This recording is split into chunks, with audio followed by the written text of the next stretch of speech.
예, 이 세상의 모든 사람들은 복을 받기를 원합니다. 특별히 우리 그리스도인들도 하나님의 축복을 받아서 복을 누리며 살기를 원하죠. 복을 받는 일은 좋은 일일 것입니다. 하나님이 주시는 축복 속에서 날마다 우리가 살아갈 수만 있다면, 그리고 그 축복 속에서도 우리가 타락하지 않고 굳건한 믿음을 지키면서 살아갈 수 있다면 얼마나 좋겠습니까? 그런데 문제는 우리가 하나님을 믿는 것이 복을 받기 위한 수단 정도로 이제 전락하였다라는 것이 문제라는 것이죠. 그러니까 우리가 복을 받기 위해서 하나님을 믿고 성공하기 위해서, 부자가 되기 위해서, 우리 자녀들이 잘 되기를 위해서 하나님을 믿는 것이 문제라는 것입니다. 이것을 우리는 기복주의 신앙이라고 말합니다. 80년대부터 90년대 그리고 2000년대에 이르기까지 한국교회의 주된 메시지의 내용은 예수를 믿고 복을 받아서 잘 살아보자 라는 것이 메시지의 주된 내용이었습니다. 실제로 이런 메시지 덕분이었는지 우리나라는 급속하게 발전하게 되었고, 지긋지긋한 가난에서 벗어나서 이제는 너무나 풍족해서 걱정인 그런 시대를 살아가고 있습니다. 너무 잘 먹고 편안하게 살아서 생기는 성인병들 때문에 이제는 오히려 식단을 조절해야 하고, 그리고 운동을 해야 하는데 돈을 쓰는 그런 실정이 되어버렸다라는 것이죠. 여러분, 하나님의 축복을 받으며 사는 것은 너무나 좋은 일이고 너무나 감사한 일이지만은 그 축복이 오히려 우리에게 위협이 될 수도 있다라는 사실을 우리는 기억해야 하는 것입니다. 하나님의 축복 때문에 육체적인 질병도 물론 찾아오지만은 더 큰 문제는 하나님의 축복이 우리의 믿음을 오히려 잃게 만들고 우리를 타락하게 만들 수 있다라는 것이죠. 재산이 늘어나고 돈이 많아지는 것이 오히려 우리를 더욱더 어렵게 만들고 믿음에서 떠나가게 할 수 있다라는 것입니다. 오늘 주신 말씀 속에서 축복이 고난이 되고 고난이 오히려 축복이 되는 그런 역설에 대해서 생각해 보도록 하겠습니다. 오늘 본문 말씀 8절을 같이 읽어보겠습니다. 요셉을 알지 못하는 새 왕이 일어나 애굽을 다스리더니. 아멘. 요셉과 그의 형제들이 다 죽은 후 얼마의 시간이 흘렀을까요? 이집트에 요셉을 알지 못하는 새 왕이 등장하였다라고 말합니다. 이집트의 새 왕은 요셉을 전혀 경험해 본 적이 없는 그런 사람이었습니다. 그리고 요셉이 이집트 나라를 위해서 어떤 일을 행했나라는 것에 대해서 전혀 관심이 없는 그런 왕이었습니다. 요셉이 이집트를 위해서 어떤 일을 행했습니까? 애굽에 7년간의 이제 흉년이 있을 것이다라는 것을 미리 예상해서 이제 곡식들을 창고에 많이 저장해 두었다가 이집트를 기근으로부터 이제 구원시켜 준 사람이 바로 요셉이었죠. 물론 하나님이 지혜를 주셨기 때문에 가능한 일이었습니다. 그런데 이제 요셉을 알지 못하는 왕이 등장했다라는 이 말은 이제 요셉의 자손들이 괴롭힘을 당할 것이다 라는 것을 암시하고 있는 말입니다. 새 왕이 일어났다라는 말은 새로운 왕조가 시작되었다는 것을 말하는 것이죠. 왕조가 바뀌지 않고 왕만 바뀌었을 경우에는 성경에서 대체로 즉위했다라는 표현을 사용하지 일어났다라는 표현을 사용하지 않습니다. 그러니까 여기서 새 왕이 일어났다라는 이 말은 그동안의 왕조가 아닌 전혀 새로운 인물이 왕으로 등극했다라는 것을 말하는 것이죠. 그래서 이집트를 기근으로부터 구원해 주었던 요셉조차도 알지 못했던 것입니다. 그런데 문제는 이제 이 새로운 왕이 된 바로 왕이 날로 번창해가는 이스라엘 백성들을 보고 위협을 느꼈다는 것입니다. 왜 위협을 느꼈겠습니까? 본문 10절 말씀을 읽어보겠습니다. 자, 우리가 그들에게 대하여 지혜롭게 하자. 두렵건대 그들이 더 많게 되면 전쟁이 일어날 때에 우리 대적과 합하여 우리와 싸우고 이 땅에서 나갈까 하노라 하고. 아멘. 이스라엘 백성들이 자기 백성들, 애굽 백성들보다 더 많아지면 힘이 강해질 것이고, 만약 그 가운데 구테타라도 일어나게 된다라고 하면은 자신들과 싸워서 자신들을 이제 무찌르게 될까 봐서 걱정하게 된 것입니다. 그래서 요셉을 알지 못하는 이 이집트의 세 왕은 두려움으로 자신들의 백성들에게 호소하기에 이릅니다. 설득하기에 이른다라는 것이죠. 뭐라고 설득하고 있습니까? 본문 9절 말씀입니다. 그가 그 백성에게 이르되 이 백성 이스라엘 자손이 우리보다 많고 강하도다. 아멘. 이스라엘 백성들이 우리보다 많고 강하도다라고 말합니다. 그런데 여러분, 이 말은 사실이 아니며 과장된 말이었습니다. 바로왕이 백성들에게 이렇게 말하는 것은 이집트 사람들 사이에 이스라엘 백성들에 대한 우려와 두려움을 심어주기 위함이었다라는 것이죠. 어느 민족, 어떤 백성이든 일단 두려움에 사로잡히게 되면 어떻게 됩니까? 비이성적인 행동을 하게 되고 부도덕한 일들을 서슴지 않고 행하게 되는 것이죠. 여러분, 역사를 보면은 사악한 정권과 사악한 체제들은 항상 두려움과 공포로 사람들을 동요시켜서 반인륜적인 일들을 자행하도록 만들었었습니다. 히틀러의 나치 체제가 그랬었고, 최근까지도 세계 곳곳에서 자행되었던 인종 청소가 그랬습니다. 그래서 사람들을 공포와 두려움으로 협박하고 설득하려는 그런 정권과 권세는 우리가 경계를 해야 한다라는 것이죠.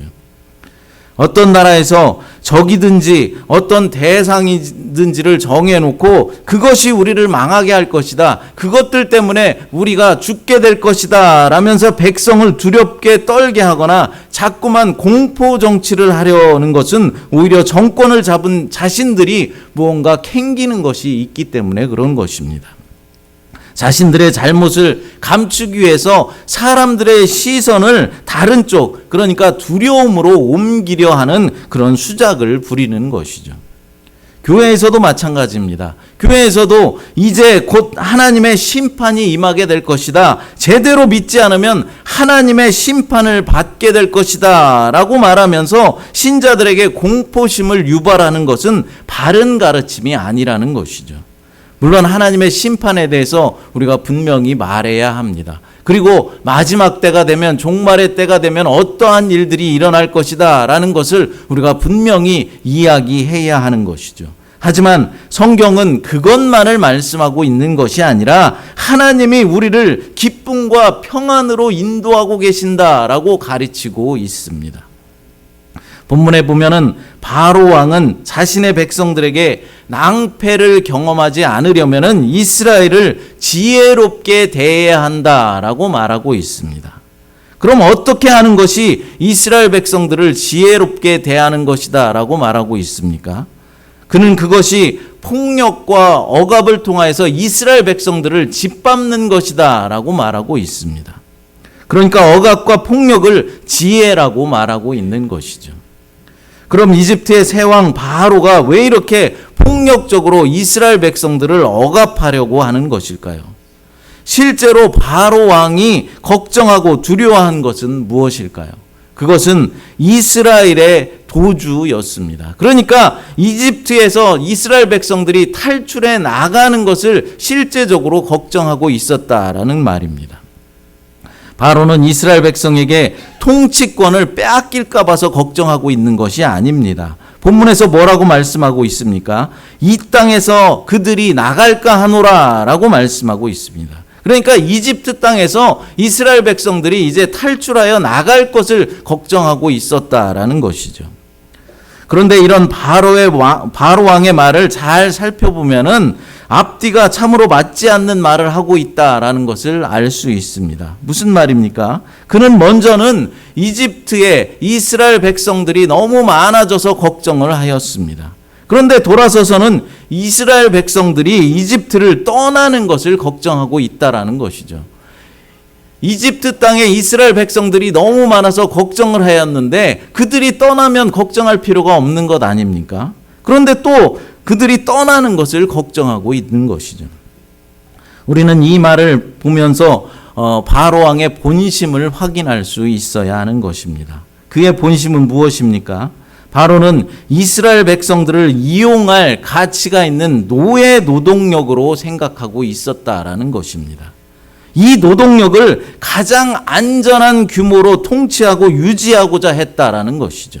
그러니까 이스라엘 백성들이 너무 큰 백성이 되는 것을 그들은 원치 않았지만은 그들이 이집트를 떠나는 것은 더더욱 원치 않았다라는 것입니다. 이스라엘의 규모를 착취하기 좋을 정도로, 억압하기 좋을 정도로 가장 좋은 수준으로 유지하고 싶었다라는 말입니다. 바로는 이스라엘 백성들을 잡아두고 영원히 노예로 부려먹겠다는 목적을 달성하기 위해서 그들을 괴롭게 하고 그들을 엄하게 다스렸던 것입니다. 그럼 바로 왕은 어떻게 이스라엘을 괴롭게 하고 엄하게 했다라고 말하고 있습니까? 본문 11절 말씀 읽어보겠습니다. 감독들을 그들 위에 세우고 그들에게 무거운 짐을 주어 괴롭게 하여 그들에게 바로를 위하여 국고성 비돔과 라암셋을 건축하게 하니라. 아멘. 이스라엘 백성들을 비돔과 라암셋을 건축하는 데 동원하였다라고 말씀하고 있습니다. 이 도시들은 바로의 곡식을 저장하던 국고성들이었습니다. 하지만 이 비돔과 라암셋은 단순히 왕의 곡식만을 저장하는 그런 역할만 했던 것은 아니었습니다. 전략적 위치에 있어서 북동쪽에서부터 침략해 들어오는 적들의 손에서 이집트를 보호하기 위한 군사 기지의 역할도 감당하였다라는 것이죠. 그러므로 이스라엘 백성들이 동원되어서 건설된 이 도시들은 상당한 규모와 인프라를 지니고 있었을 것입니다. 이스라엘 백성들이 얼마나 많은 노동력을 착취당하였었는지 가히 상상해 볼 수 있는 일이죠. 그런데 여러분, 바로 왕이 왜 이스라엘 백성들에게 위협을 느꼈다고 했습니까? 이스라엘 백성들이 날로 번창해 갔기 때문에 그렇습니다. 그러니까 이스라엘 백성들의 숫자가 점점 더 늘어났고 계속해서 늘어나갔기 때문에 두려움을 느낀 바로 왕이 이스라엘 백성들을 괴롭게 했고 엄하게 대하였다라고 말씀했습니다. 여러분, 그런데 성경에 보면은 특별히 구약 성경을 살펴보면은 계속해서 자손의 번성이 하나님의 축복이다라고 말씀하고 있습니다. 야곱의 백성들은 하나님의 축복 아래서 자손들이 번성해서 정말로 큰 축복을 누리게 된 것이죠. 그런데 그들이 누리는 하나님의 축복이 이제는 화근이 되어서 이집트 사람들에게 혹독한 고통을 당하게 된 것입니다. 만약 이스라엘 백성들에게 하나님의 축복이 임하지 않아서 자손들이 별로 번성하지 않고 별로 많아지지 않았다면 바로 왕은 그들에게 위협을 느끼지도 않았을 것이고 그들을 괴롭히고 혹독하게 그들의 노동력을 착취할 생각도 하지 않았을 것입니다. 어떻게 이런 일이 있을 수 있습니까? 하나님의 축복이 어떻게 혹독한 고통이 되어서 되돌아올 수 있느냐는 말입니다. 그런데 여러분, 우리가 살아가는 이 세상을 우리가 살아가다 보면은 하나님의 아름다운 가치관과 축복은 썩고 부패한 세상에서 위협으로 느껴질 때가 있다라는 것입니다. 하나님의 축복이 오히려 나라를 망치게 하고 또 고통 속에 몰아넣기도 합니다. 하나님의 축복이 교회를 무너지게 만들고 부패하게 만들어 버린다라는 것이죠. 하나님의 축복이 나를 넘어지게 하고 믿음에서 떠나게 하고 나를 타락하게 만들어 버릴 수도 있습니다. 하나님의 축복으로 이 미국은 세계 제1의 경제 대국이 되었고 정치, 문화, 군사의 대국이 되었습니다. 그러나 그 화려한 이면 뒤에는 어두운 사탄의 술수가 숨어 있다는 사실을 우리는 알아야 합니다. 2주 전 토요일에 예람이를 아르바이트 하는 곳에 이제 데려다 주기 위해서 리미지 도로를 통해서 이제 와이키키 쪽으로 운전해 가고 있는데 한참 잘 갔는데 갑자기 잘 뚫리던 도로가 갑자기 꽉 막히기 시작하는 것입니다. 출근 시간이 다 돼서 이제 평소 같으면 한 5분만 더 가면은 이제 다 도착할 수 있는 시간인데 완전히 잼이 되어서 전혀 움직이질 않는 것입니다. 무슨 일인지 살펴보니까 동성애자들의 퍼레이드를 하고 있는 것입니다. 무지개 깃발을 흔들면서 퍼레이드를 하는데 그것을 경찰들이 호위해 주면서 계속해서 도로 쪽으로 걸어가고 있는 것입니다. 여러분, 본인들이 그런 성향이라서 동성애를 즐기고자 한다는 것은 우리가 어찌할 수 없는 일이죠. 이해할 수 있는 일입니다. 물론 그것은 하나님의 말씀에는 위배되는 일이지만 말입니다. 그리고 동성애자들을 우리가 저주한다거나 그들을 증오의 눈으로 바라볼 필요는 없습니다. 혐오해서도 안 된다라는 것이죠. 우리는 그런 사람들을 안타깝게 여기며 그들을 실제적으로 어떻게 도와줄 수 있는지 생각하며 그들을 위해 기도해야 하는 것입니다. 그런데 그런 동성애자들의 행사와 퍼레이드까지 국가의 공권력이 동원돼서 호위해주고 지켜주며 동성애를 알리고 활성화해야 하는지는 정말 모르겠습니다. 하기야 기독교에서조차 또 연합감리교에서 동성애 목회자를 이제 인정해주는 판이니 지금의 세상이 얼마나 타락한 세상이다라는 것을 우리가 알 수 있는 일이죠. 하나님께서 축복해 주셔서 우리가 잘 살게 되니까 이런 일들이 일어난다라는 것입니다. 나라의 공권력까지 동원하여서 동성애자들의 퍼레이드를 호위해주고 있다라는 것이죠. 여러분, 우리가 가난하고 당장 먹을 것이 없어서 굶어 죽을 판이 되었다면 이런 일들이 있을 수 있겠습니까? 절대로 이런 일들은 일어날 수 없는 것입니다. 이게 다 나라가 부유하다 보니까 이런 일들이 일어난다라는 것이죠. 교회도 마찬가지입니다. 교회가 힘들고 어려우면 어떻습니까? 간절히 하나님만 의지하고 하나님께 기도합니다.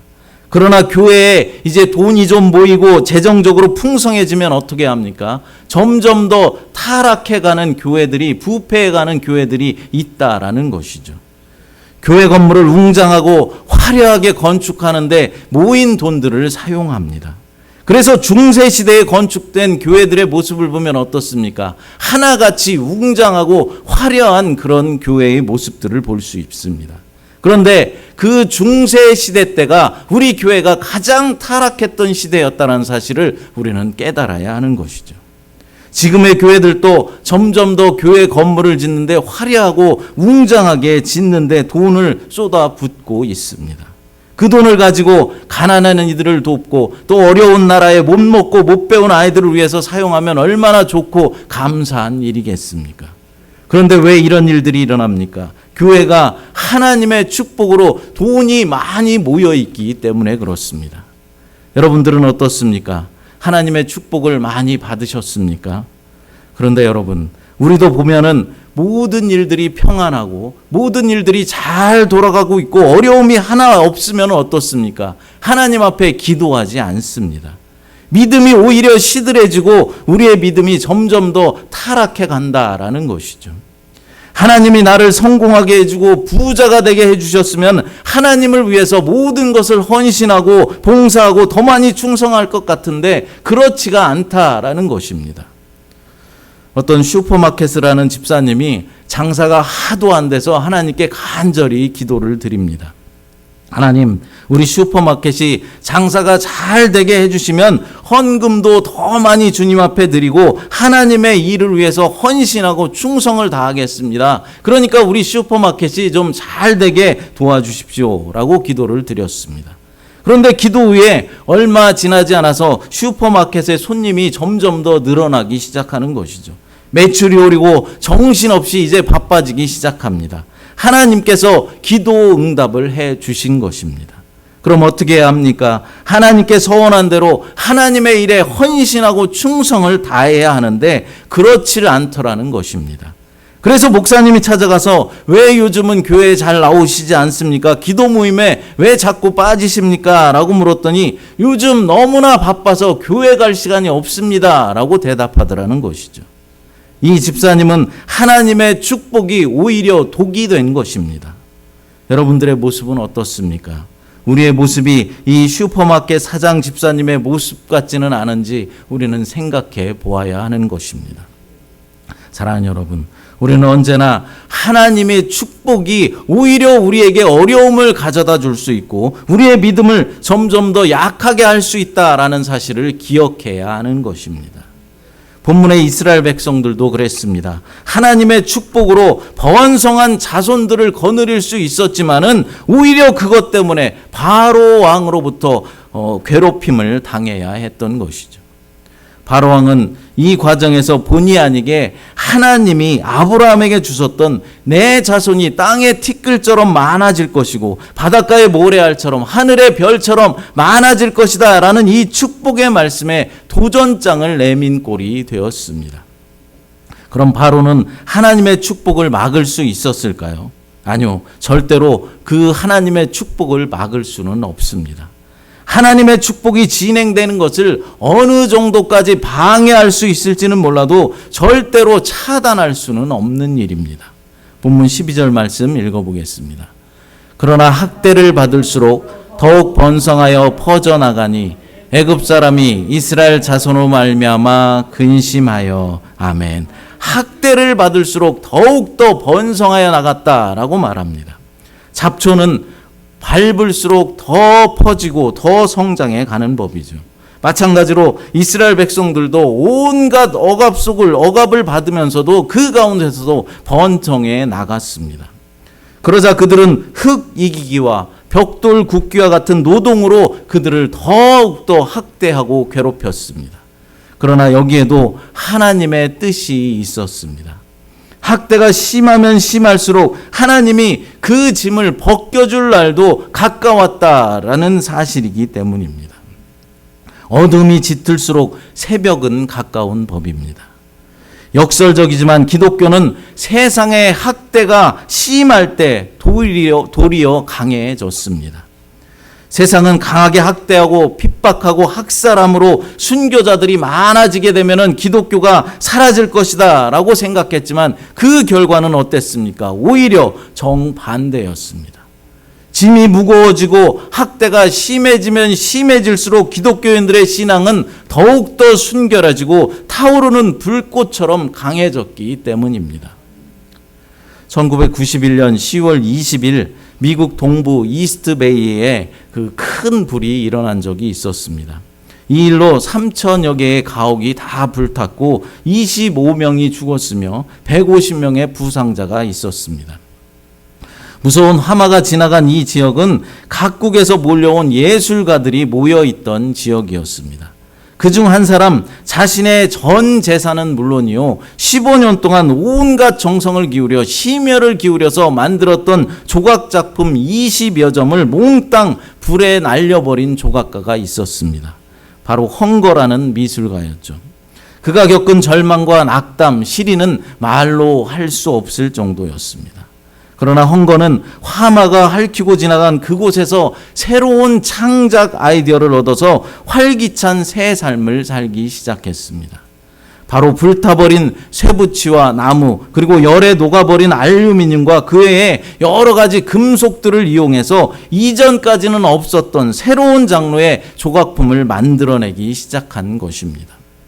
이런 새로운 시도에 공감을 얻은 다른 예술가들도 이제 여러 가지 아이디어를 내어서 불의 예술이라는 새로운 영역의 그런 예술이 탄생하게 되었습니다. 재앙이 닥친 지 1년이 되던 날 불을 소재로 작품 활동을 하던 작가들이 이제 한 자리에 모여서 파이어 아트 프로젝트를 개최하였습니다. 이 미술전에 새로운 예술 영역을 처음으로 시도했던 헝거는 이렇게 말하였습니다. 하나님은 불꽃 속에서 말씀하셨고 잿더미 속에서 그 음성을 내게 들려주셨습니다. 누추함을 아름다움으로 절망의 흔적을 통해 희망을 창출해보라고 말씀하셨습니다. 사랑하는 여러분, 축복이 오히려 위기가 될 수 있고 위기가 오히려 새로운 기회가 될 수 있다는 사실을 믿으시기 바랍니다. 하나님께서 여러분들을 축복해 주셔서 성공하고 부자가 되고 복을 많이 받으셨다면 그것에 기뻐하며 감사할 뿐만 아니라 그것이 진정한 축복이 되도록 그 받은 축복을 다른 이들에게도 흘려보내는 축복의 통로들이 되시기 바랍니다. 또한 성공과 물질이 주는 편안함과 안락함에 빠져서 믿음이 느슨해지지 않도록 복을 받으면 받을수록 더 많이 주님 앞에 기도하고 주님께 충성을 다하도록 할 수 있어야 하는 것이죠. 반대로 자신의 상황이 지금 위기 상황이라고 생각하십니까? 좌절하거나 포기하지 마십시오. 하나님은 그 위기 속에서 놀라운 일들을 계획하고 계십니다.